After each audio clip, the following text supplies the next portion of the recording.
KCOH Radio, but that's the point. And I'm gonna ask my man Jeffrey L, because the L's important. I gotta ask the L man what he thinks about that. There's a name I want you to remember. His name is Ashley Bell, and he's the co-chairman of the 2020 Club. You familiar with Ashley Bell? He just walked in, incidentally, as I was talking about it.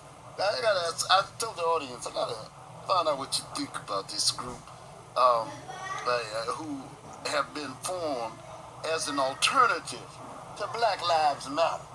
And the reasoning is that they don't like their antagonistic approach. And this person, Ashley Bell, says to have a serious conversation about criminal justice reform, community policing, the militarization of police, the oxygen is being taken out of the room by a group that doesn't understand what it's going to take to actually make this happening. That condescending statement comes from Ashley Bell, the Republican co-chair of the 2020 Club. Where these people been? Where they've been? Jeffrey says where they've been before. I don't know. He says he co-founded the group earlier this year, so apparently they just in response. They're in response. Yeah, not in response. He said so apparently.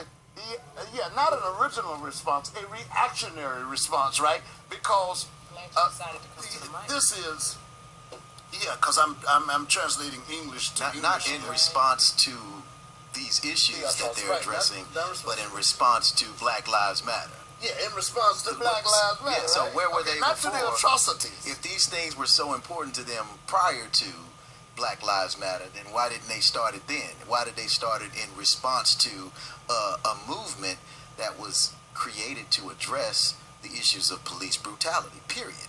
And of course it started with Trayvon and then continued with Mike Brown, et cetera, et cetera. So, I mean, when stuff like this, it's just a distraction. You know, I call them diversionary Negroes. You know, that's what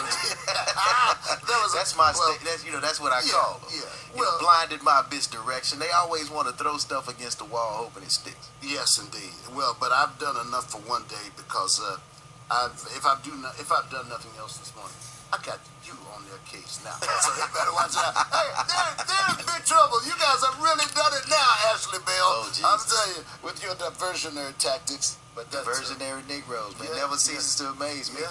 You know, I don't know if you saw Paris, where of course I was talking to Robbie Tolan. Of course, they were on the air on Friday with us on Real Talk, and I don't know if you saw where here on Sunday, because I asked Robbie on Saturday when we talked about what happened in the pretrial, and of course the judge, Muhammad, she has been very, very cocky in her approach to the issue. Matter of fact, she indicated in her statements that she felt she was right the first time.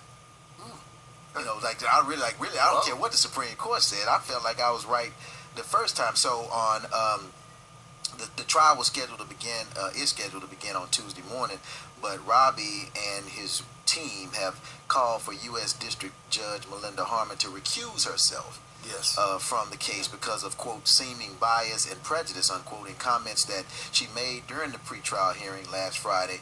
On Sunday, yesterday, Benjamin Crump and his lawyers, who appeared on Roland Martin's show on TV One this morning, they filed an emergency motion for recusal that asked for time to craft a request for another judge or a panel of jurors to preside over the case. His affidavit, also filed on Sunday, said that Harmon's published comments would taint the federal jury pool and hamper his ability to receive a fair trial. Yes. So the motion and the affidavit cite the Chronicle's coverage on Friday, on Friday's hearing done by Cindy George, in which Harmon said, despite reversals last year from the U.S. Supreme Court and the Fifth U.S. Circuit Court of Appeals, that she was confident in her 2012 decision to dismiss the excessive force lawsuit against Officer Jeffrey Cotton. She said she was confident. Hey, you know what? I don't care what the Supreme Court said. I was right the first time. Yeah. These are her words. And all of that works us back to our political posture. This stuff comes from the Cruzes of this world. It comes from the Huckabees of this world. That is this mindset is being fed. You add that into stories about secession or conversations about secession, So when people go into the court, they feel that this law has no legitimacy for them. All of these things feed in. These are not just things bumping into one another in a random manner. Right. There is a pattern behind them. And if you don't mind, I want to read to you some of her other words. These were her words, the judge, Melinda Harmon. She said first of all, she kicked the city of Bel Air out of the case. So now it's just against Cotton, not against the city of Bel Air. And she made some other rulings that were somewhat detrimental to the case. But anyway, she said she read the motion of summary judgment that the Cotton attorney and everybody has submitted, and she said, quote, "I'm very tempted to grant it, but I'm not going to right now. I think the Supreme Court sent it back to the circuit so that they could reanalyze my case. The Fifth Circuit didn't want to do that, so they punted it to me. And I don't think, listen to this, and I don't think they would ever be satisfied if we didn't take this case to trial." She is so hell-bent on not having a trial or to disrupt their day in court that she said, "I have a lot of faith in my opinion. I thought I was right the first time." These are her words. Even after being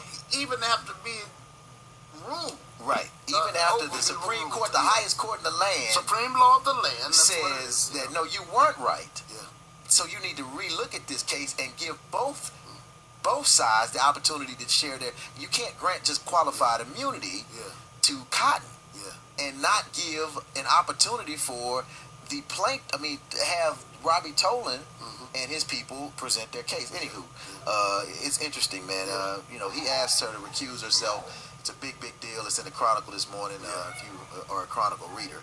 And so anyway, we'll talk more about it. But today we're talking about the black press. All right. Oh, good. Actually, Jeffrey L. Boney, the L's important, bringing him up with us. So you'll hear more about it. But I did want his take on that. He always has some interesting. He always goes deeper, and I like that. We are 1230 KCOH. I look forward to, I'm going to chunk deuces to you right now. I'll see you here in the morning at 6 a.m. But here's the deal. You see, coming up next, the guy, you just heard it for yourself. The brother's regular. And the unvarnished truth. He calls them as he sees them. So it's raw. Yes. And then he has an elevated sense of raunch. I'm telling you, he knows how to break it down. Yes, indeed. And he's refined. But I'll tell you, only this, on Amber, Thursdays. Some things are constants and givens. And here's one for you. He's always real. Ladies and gentlemen, RTJs, ear hustlers, radio trolls, and other lost souls. Here's my man, Jeffrey L., because the L's important. Indeed. Jeffrey L. Boney, up next. Real talk. Chunky deuces, get real.